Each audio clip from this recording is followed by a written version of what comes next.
Oke, Assalamualaikum warahmatullahi wabarakatuh. Alhamdulillahirabbil alamin wa bihi nasta'in ala umurud dunya waddin wassalatu wassalamu ala asrofil anbiya'i wa mursalin wa ala alihi wa sahbihi ajmain. Alhamdulillah kita bisa ketemu lagi dalam pelajaran informatika di kelas 12 baik program IPA, IPS ataupun keagamaan. Anak-anakku sekalian, dalam pelajaran ini, untuk khusus di Madrasah Aliyah Negeri 1 Cirebon, pelajaran informatika adalah pelajaran yang termasuk baru. Karena kalian di kelas 12 baru mendapatkan pelajaran ini saat di kelas 12 ini. Kalian saat di kelas 10, 11 tidak mendapatkan pelajaran ini. Tapi tidak masalah, pelajaran ini insya Allah jika kita pelajari, insya Allah kalian akan bisa dan saya yakin akan bisa. Lalu kenapa ada pelajaran informatika? Pelajaran informatika ini adalah usaha dari pemerintah dalam mempersiapkan generasi muda, yaitu kalian-kalian semua, dalam menyongsong abad ke-21. Jadi dalam menyongsong revolusi industri 4.0 yang sekarang sedang menggeliat, terutama dalam bidang komputer dan informatika. Kalian bisa membayangkan kalau kalian misalkan bepergian ke makan di sebuah restoran atau tempat makan, kalian bisa melihat sekarang jarang sekali tempat makan yang ketika kalian membayar uang untuk membayarkan tagihan kalian, sekarang hampir semua tempat makan menggunakan aplikasi komputer. Nah, aplikasi komputer itu adalah bagian dari informatika, salah satu bagian dari informatika. Untuk pelajaran informatika pada bab yang pertama ini, yaitu insya Allah akan membahas mengenai modifikasi komputer, memodifikasi program komputer. Nah, ini ya, insya Allah pada pertemuan ini, pada pembahasan ini, kalian akan mempelajari tentang modifikasi program komputer. Baik, kita lanjutkan ya. Nah, dalam pelajaran ini, dalam bab ke-1, yaitu tentang modifikasi program komputer, ada kompetensi dasar yang menjadi target kalian ketika kalian setelah mempelajari materi ini. Yang pertama adalah kompetensi 3.1, nanti diharapkan kalian dapat mengetahui kualitas program atau source code dari kriteria yang diberikan. Jadi nanti kalian harus bisa mengetahui kualitas suatu program atau gimana sih source code dari suatu program dari kriteria yang diberikan. Bagaimana kualitasnya? Apakah nanti ada kategorinya ya di sini ya. Kualitas itu bisa dilihat dari readability, robustness, dan performance. Apa sih itu ketiga hal tadi? Nanti akan dibahas pada pembahasan selanjutnya. Kemudian yang kompetensi yang 4.1, diharapkan setelah mengikuti pelajaran ini, kalian dapat melakukan modifikasi program.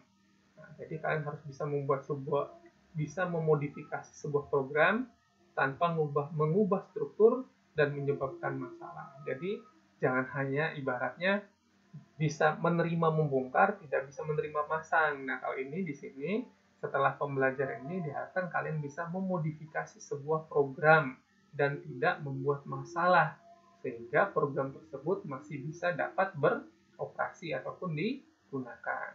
Baik, kita lanjut ya, itu kompetensi dasarnya. Diingat, yang pertama kalian nanti harus bisa mengetahui kualitas suatu program, kemudian yang kedua adalah kalian harus bisa melakukan modifikasi suatu program tanpa merubah struktur dan menyebabkan masalah. Baik, kita lanjutkan. Kita pendahuluan dulu ya. Dalam pelajaran ini, dalam pertemuan ini, insya Allah kalian akan mempelajari poin yang pertama adalah kalian akan mempelajari apa yang dimaksud dengan program atau perangkat lunak. Ini kalian akan mempelajari ini. Kemudian kalian juga akan mempelajari fungsi perangkat lunak. Kalian juga akan mempelajari tentang produk perangkat lunak. Itu ya, ada 3 hal yang akan kalian pelajari dalam pertemuan ini. Baik, kita lanjutkan. Apa sih program perangkat lunak ini? Bapak yakin sebenarnya kalian pasti tahu semua tentang program komputer atau perangkat lunak komputer. Kalian bisa lihat di sini ada icon-icon dari program-program komputer atau perangkat lunak yang bisa jadi kalian pasti sering menggunakannya. Nah, kita lihat ini ya, lambang ini di dua, ini ada merah, kuning, hijau, tangannya biru. Ada yang tahu ini icon apa? Program apa? Ya, ini adalah icon dari Google Chrome, sebuah browser bawaan milik Google. Kalian juga bisa melihat ini kan? Nah, coba lihat ini, biru, hijau, kemudian ini ada biru dan ini ada merah, agak merah ya, katakan merah. Ini adalah sangat erat kaitannya oleh kalian atau kalian sering menggunakannya. Ini adalah aplikasi atau program Office, Microsoft Office. Ini ada Word, in Excel, ya. Kemudian kalian bisa lihat ini ada logo apa lagi ya. Nah, ini ada logo ini logo Windows ya, logo Windows 7. Kalian juga menggunakan kan ya. Ini juga logo Windows. Ini logo PowerPoint ya, PPT. Ini kemudian logo Android. Hampir semua HP kalian itu kan menggunakan sistem operasi Android ya. Itu adalah bagian dari program atau perangkat komputer. Jadi sebenarnya dapat disimpulkan bahwa kalian sudah erat atau sudah terbiasa menggunakan program atau perangkat lunak. Jadi dalam kehidupan sehari-hari ini, dalam era industri 4.0, kehidupan kita tidak terlepas dari program atau perangkat lunak. Apa sih program atau perangkat lunak itu? Nah, ini. Perangkat lunak, atau disebutnya kalau dalam bahasa Inggris disebut juga software, baik digunakan untuk membantu pekerjaan manusia. Jadi, software ini digunakan untuk membantu pekerjaan manusia. Ya, katakan memudahkan pekerjaan manusia. Kalian coba buka HP kalian ketika kalian sedang berhitung, misalkan 5 kali 5. Kalian misalkan lama nih mikirnya ya. Kalian bisa membuka kalkulator yang ada di HP kalian. Tinggal klik kalkulator 5 kali 5. Hasilnya adalah 25. Itu adalah kalkulator yang ada di HP kalian. Itu termasuk adalah wujud dari perangkat lunak. Kemudian kalian ingin ngobrol nih ceritanya sama teman kalian. Pengen ngobrol, bertemu tatap muka langsung, sekarang lagi tren ya, terutama dalam PJJ ini, di tengah wabah coronavirus disease ini. Kalian melakukan pembelajaran jarak jauh dengan menggunakan aplikasi Zoom. Nah, aplikasi Zoom itu adalah wujud dari atau contoh dari perangkat lunak. Jadi kehidupan kita tidak terlepas dari penggunaan perangkat lunak. Ya, tanpa adanya perangkat lunak, sebuah komputer yang memiliki spesifikasi paling canggih sekalipun tidak ada manfaatnya atau tidak berguna secara teknis. Jadi yang dimaksud ini adalah tidak berguna secara teknis.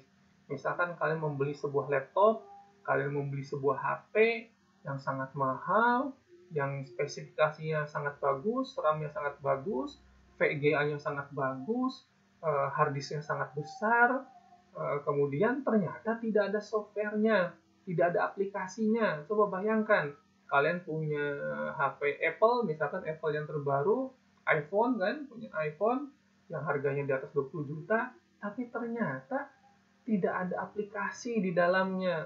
Aplikasi menelpon, aplikasi messenger, aplikasi browser, aplikasi pemutar musik, dan sebagainya tidak ada.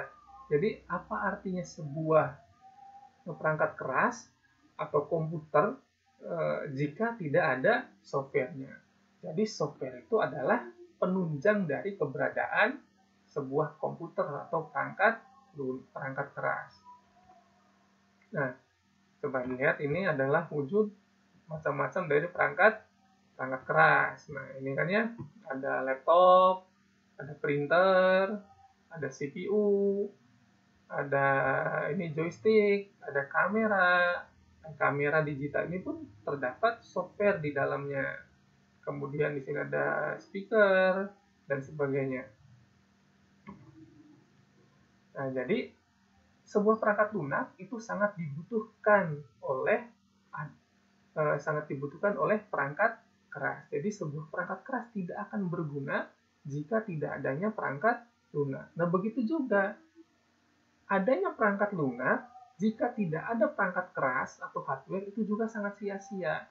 Coba bayangkan, di mana kita bisa menempati atau menyimpan perangkat lunak jika tanpa perangkat keras. Jadi perangkat lunak dan perangkat keras itu saling berkaitan. Kemudian masih kita bahas tentang apa itu program atau perangkat lunak. Kita akan lihat juga selain dua hal tadi, jadi kita sudah membahas tentang arti penting perangkat lunak dan arti penting dari perangkat keras. Jadi keduanya saling berkaitan. Ada lagi yang unsur yang ketiga, yaitu selain dua perangkat tadi, perangkat lunak dan perangkat keras, tanpa adanya pengguna untuk mengoperasi perangkat lunak dan perangkat keras, maka sebuah komputer tidak dapat digunakan atau berfungsi. Ada sebuah komputer, ada sebuah laptop, sudah ada aplikasinya, sudah ada speknya bagus atau sederhana, tapi tidak ada yang menggunakan. Apa artinya sebuah komputer itu? Bisa berdebu ya, di pojok lemari, tidak berguna. Gitu. Nah, kalian bisa melihat ini kan ya. Jadi ini keterkaitan antara pengguna, kemudian ini adalah aplikasi atau program, dan ini adalah hardware. Ini juga sama ya. Ini orangnya atau dalam bagian disebut juga pengguna atau brainware. Dan ini layar monitornya adalah termasuk hardware. Dan ini yang dioperasionalkan oleh orang ini adalah software. Jadi pengguna atau brainware adalah salah satu elemen penting untuk mengoperasikan komputer agar tercipta komputer yang dapat memudahkan pekerjaan manusia. Jadi perangkat komputer atau hardware, software, dan brainware itu saling berkaitan, tidak dapat dipisahkan. Itu ya, nanaknya. Jadi ketiganya adalah bagian yang tidak terpisahkan satu sama lain agar secara teknis semuanya dapat digunakan. Termasuk ketika Bapak merekam video ini adalah wujud dari interaksi antara software, hardware, dan brainware ya, antara perangkat lunak, perangkat keras, dan pengguna. Kita bahas ini ya, lanjut apa itu tentang apa itu program atau perangkat lunak. Jadi perangkat lunak itu atau software atau kita katakan aplikasi adalah suatu bagian dari sistem komputer yang tidak memiliki wujud. Jadi software itu tidak memiliki wujud fisik ya, anak-anaknya tidak memiliki wujud fisik, tidak bisa diraba, tidak bisa dipegang. Jadi software itu tidak memiliki wujud fisik. Berbeda dengan kalian ataupun perangkat keras, laptop atau HP bisa kalian sentuh. Bisa kalian sentuh, bisa kalian raba, itu bisa. Ataupun misalkan kalian iseng-iseng menjilat ya, itu bisa. Dijilatin komputer apa rasanya? Kalau komputer ada garamnya bisa jadi rasanya asin. Kemudian kalian jilat tangan kalian sedang berkeringat, maka rasanya asin. Ya, tapi hati-hati ya, sekarang ketika musim corona, kalian jangan sembarangan memasukkan tangan atau jari ke dalam mulut. Karena khawatir dalam tangan kalian terdapat virus ataupun kuman ataupun bakteri. Jadi sebelum memasukkan tangan ke dalam mulut, atau ketika tangan kalian ingin menyentuh mata, atau tangan kalian ingin menyentuh hidung, itu harus cuci tangan dengan menggunakan sabun dan dibasuh oleh air yang mengalir. Kita kembali lagi di sini, software itu tidak memiliki wujud fisik, hanya bisa ditampilkan di komputer, tidak bisa diraba, tidak bisa dipegang. Nah, kemudian ini ya, jadi karena software itu tidak memiliki fisik, kenapa tidak memiliki wujud fisik? Karena software itu adalah kumpulan data elektronik yang disimpan dan diatur oleh komputer yang dijalankan berdasarkan suatu perintah. Jadi software itu tidak memiliki wujud fisik. Software itu adalah kumpulan data elektronik. Ya, jadi software itu adalah kumpulan data elektronik yang disimpan dan diatur oleh komputer yang dijalankan berdasarkan suatu perintah. Misalkan kalian membuka HP kalian, membuka laptop kalian klik print. Misalkan kalian sudah mengetikkan, memasukkan huruf A Berarti kalian membuat perintah kepada komputer, misalkan kalian sedang ngetik nih ya, ngetik makalah di aplikasi atau di software Microsoft Word. Klik ASHRIL, jadinya Asril. Maka yang termuncul di dalam tampilan software Microsoft Word tersebut adalah ASHRIL. Itu artinya adalah kalian sedang memberikan perintah berupa pengetikan kepada komputer melalui software itu ya. Nah, kemudian apa sih yang disebut dengan perangkat lunak ya, atau apa sih yang disebut dengan software? Menurut IEEE Standard Glossary atau disebutnya IEEE Standard Glossary, I ini institut, E ini adalah elektrik, kemudian E-nya itu adalah elektronik, E-nya adalah engineer. Jadi Institute of Electronic Engineer. Standar Glossary ini semacam kamus ya. Jadi menurut IEEE Standard Glossary, perangkat lunak adalah kumpulan program, prosedur, dan data yang saling mendukung untuk menyelesaikan masalah di dunia nyata yang dikonfigurasi dalam sebuah aplikasi yang harus dikerjakan komputer. Jadi perangkat lunak itu adalah kumpulan program ya anak-anak ya, kumpulan program, prosedur, data. Nah, jadi program prosedur data ini saling mendukung. Jadi saling berkaitan ya, saling mendukung satu sama lain dan digunakan untuk menyelesaikan masalah di dunia nyata dan dikonfigurasi dalam sebuah aplikasi yang harus dijalankan, yang dikerjakan komputer. Itu pengertian software menurut IEEE Standard Glossary. Lalu apa kesimpulan kalian mengenai pengertian software di atas? Ya, jadi perangkat lunak berfungsi untuk memberi perintah kepada komputer agar dapat berfungsi optimal sesuai dengan perintah pengguna user. Jadi perangkat lunak ini berguna untuk memberi perintah kepada komputer agar dapat berfungsi optimal sesuai dengan perintah penggunanya. Itu pengertian dari software. Baik, kita lanjutkan ya tentang fungsi perangkat lunak. Coba kalian perhatikan gambar di sini ya. Nah, kalian bisa lihat. Nah, di sini ada gambar seorang anak. Ini dari kartun Simpson ya. Simpson, dia adiknya Simpson. Dia sedang mengoperasikan sebuah perangkat komputer. Sepertinya dia sedang memainkan media sosial, sosmed ya. Nah, kita lanjut ya pembahasannya tentang fungsi utama perangkat lunak.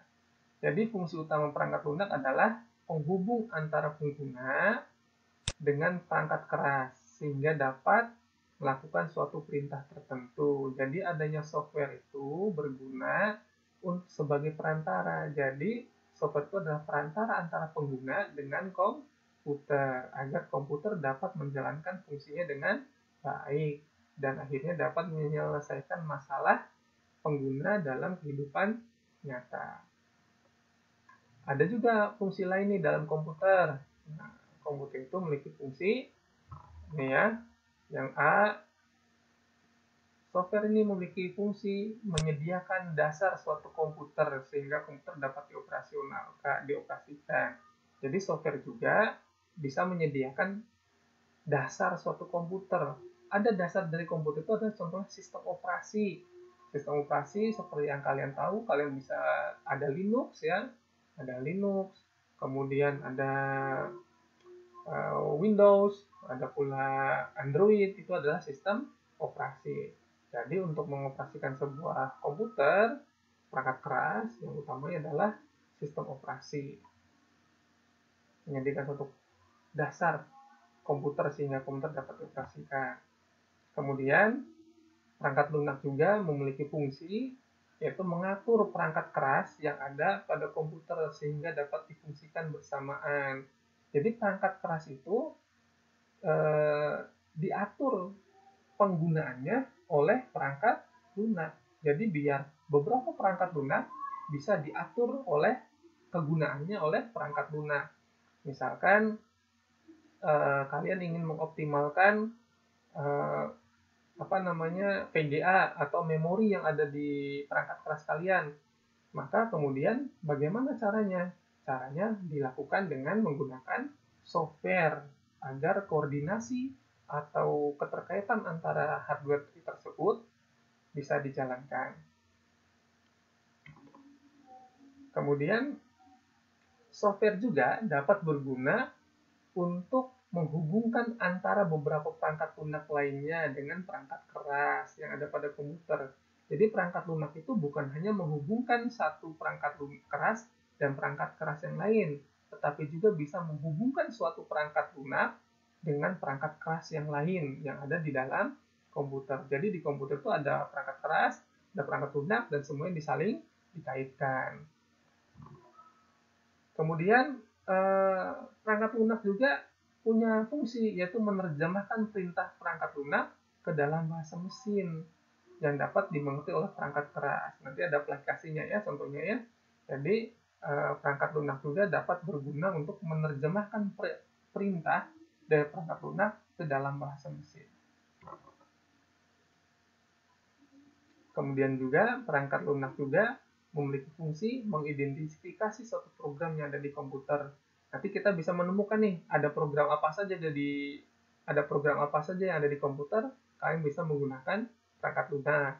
Misalkan kalau di HP Android kalian bisa melihat pengaturan sistem, manajemen aplikasi kan, itu adalah bagian dari software. Kalian bisa mengetahui ada aplikasi apa saja, ada software apa saja yang ada di gadget kalian. Itu adalah salah satu kegunaan dari perangkat lunak atau software. Kita lanjut ya. Nah, ini produk perangkat lunak. Produk perangkat lunak dibagi menjadi, yang pertama ada produk generik. Kayak obat ya, generik, ada obat generik gitu. Tapi bukan itu ya. Ini produk generik. Apa sih produk generik itu? Produk generik adalah perangkat lunak standar yang diproduksi oleh organisasi pengembang dan dijual di pasar terbuka dengan spesifikasi yang umum sesuai dengan kebutuhan banyak pengguna. Jadi yang disebut produk generik ini adalah perangkat lunak standar yang diproduksi oleh suatu organisasi pengembang dan dijual di pasar terbuka. Jadi dijual aplikasinya. Dijual bukan berarti di pasar saja ya, tapi di pasar online juga. Kemudian dengan spesifikasi umum. Jadi spesifikasinya umum. Tidak ada permintaan-permintaan khusus. Jadi semuanya rata. Jadi seperti sebuah perusahaan atau organisasi pengembang menjual sebuah barang. Dan barang ini umumnya berguna bagi semua atau kebanyakan orang. Nah, seperti contohnya ini ada sistem operasi. Nah, sistem operasi kan semua orang membutuhkan sistem operasi, baik itu Windows, kemudian Linux, Android. Nah, itu adalah atau ini Macintosh ya. Ini adalah bagian dari sistem operasi. Jadi generik, tidak ada permintaan khusus dari pengguna, tetapi mereka menciptakan sendiri dan memasarkannya sendiri, dan aplikasi dan software tersebut umumnya digunakan atau berdasarkan permintaan atau dibutuhkan oleh banyak orang. Contohnya nih, browser, kan semua orang butuh browser. Kemudian ini software Word, Microsoft Word, semua orang hampir membutuhkan ini. Kemudian antivirus juga, ini adalah bagian dari software yang dibutuhkan orang lain. Kenapa membutuhkan antivirus? Karena khawatir perangkat gadgetnya terkena virus atau aplikasinya softwarenya terkena virus. Kemudian, jadi salah satu contoh dari sistem operasi dari produk generik adalah sistem operasi, ada aplikasi Office, utility atau aplikasi editor. Utility ini ada antivirus, kemudian ada ini pembersih cache atau sampah-sampah yang ada dalam software itu. Kemudian aplikasi editor foto dan sebagainya. Kemudian ada produk yang kedua, yaitu produk pesanan. Nah, kelihatan kan kalau produk generik adalah si pengembang menciptakan sebuah produk dan dijual kepada pasar dengan spesifikasi yang umum. Spesifikasinya umum dan dibutuhkan oleh banyak orang. Nah, kalau produk pesanan, kita perhatikan. Produk pesanan adalah perangkat lunak yang dipesan oleh pelanggan tertentu. Jadi, perangkat lunak produk pesanan adalah perangkat lunak yang pembuatannya atau spesifikasinya berdasarkan permintaan pelanggan tertentu. Untuk apa? Untuk memenuhi kebutuhannya sesuai dengan permintaan pelanggan tersebut. Jadi, sebuah organisasi atau pengembang menciptakan sebuah software atau perangkat lunak, menciptakannya itu bukan berdasarkan keinginan dia sendiri, tetapi berdasarkan permintaan orang yang memesan. Contohnya, ada software ojek online. Nah, itu kan adalah contoh dari pesanan. Jadi berdasarkan pelanggannya meminta, tolonglah dibuatkan sebuah aplikasi atau software yang bisa untuk taksi atau ojek online. Nah, itu adalah wujud dari contoh dari produk pesanan. Atau misalkan kalian ada m-banking, atau m-banking yaitu bank aplikasi transfer dan sebagainya yang ada di HP kalian, itu adalah berdasarkan pesanan. Kan tidak mungkin, misalkan banknya itu adalah pasti punya PIN yang berbeda, setiap bank itu punya kode-kode yang berbeda. Jadi berdasarkan kebutuhan dari pengguna tersebut, pelanggan tersebut. Contohnya ada aplikasi bank tertentu, gitu. Misalkan di HP saya ini ada aplikasi BRI Mobile. Nah, itu adalah contoh dari produk pesanan yang dipesan oleh BRI kepada pihak pengembang. Kemudian ada juga aplikasi supermarket. Kalian pernah ke supermarket? Misalkan ke salah satu supermarket Asia atau Serba ya. Maaf, saya mengucapkan sebuah supermarket di Cirebon, Asia atau Serba, diucapkan lagi. Jadi misalkan di sebuah supermarket kalian belanja, nah itu kan ada ketika membuka si kasirnya itu, ketika men-scan barang yang kita beli kan itu ada aplikasinya. Barang ini harganya berapa, totalnya berapa, dapat diskon atau tidak. Itu adalah contoh dari software yang berupa pesanan atau aplikasi kantor tertentu. Nah, ini ya. Tadi kita lanjutkan jenis-jenis aplikasi perangkat lunak. Kita bahas ya. Jenis-jenis aplikasi perangkat lunak yang pertama adalah perangkat lunak sistem. Nah, ini kemudian ada lagi perangkat lunak waktu nyata atau real-time software. Kemudian ada perangkat lunak teknik dan ilmu pengetahuan, scientific and engineering software. Ada embedded system. Ini contoh perangkat lunak. Kemudian ada perangkat lunak pengolah data. Ada lagi perangkat lunak sistem informasi atau informasi sistem, information system. Ada perangkat lunak sensor. Ada perangkat lunak komunikasi. Ada perangkat lunak pengolah grafis. Ada perangkat lunak kecerdasan atau artificial intelligence. Nah, ini kita lanjut. Nah, ini ada soal latihan ya. Ini soalnya adalah ada 2 pertanyaan dan silakan kalian kerjakan. Yang pertama, tadi Bapak sudah menjelaskan tentang jenis-jenis aplikasi ya ini ya, atau jenis-jenis aplikasi perangkat lunak. Ini Bapak minta kalian cari dari berbagai macam sumber pengertian dari jenis-jenis perangkat lunak tersebut. Apa saja? Apa artinya sih perangkat itu? Tadi real-time software itu apa? Kemudian perangkat lunak sistem itu apa? Nah, itu kalian cari ya. Kalian bisa mencarinya di buku ataupun LKS ataupun di internet, silahkan kalian cari. Kemudian kalian Yang kedua, temukan contoh perangkat lunak atau software atau aplikasi yang termasuk ke dalam jenis perangkat lunak tersebut. Nih, tadi kan kalian sudah mencatatkannya ini ya. Nah, ada berapa nih? 1, 2, 3, 4, 5, 6, 7, 8, 9, 10. Ada 10 jenis perangkat lunak. Kalian temukan masing-masing satu contoh perangkat lunak tersebut. Silahkan kalian kerjakan di buku tulis kalian masing-masing. Kemudian kalian upload tugas kalian di Google Classroom kalian ataupun di aplikasi e-learning madrasah.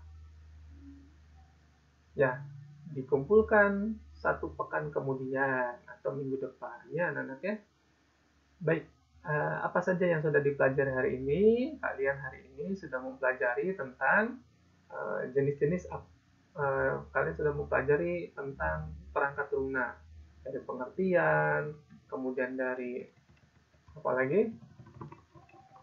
Kalian sudah mempelajari produk-produk perangkat lunak, kalian juga sudah mempelajari fungsi-fungsi perangkat lunak, kalian juga sudah mempelajari tentang keterkaitan antara perangkat lunak, perangkat keras, dan pengguna.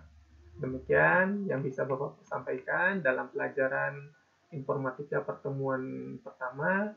Mohon maaf jika ada kesalahan.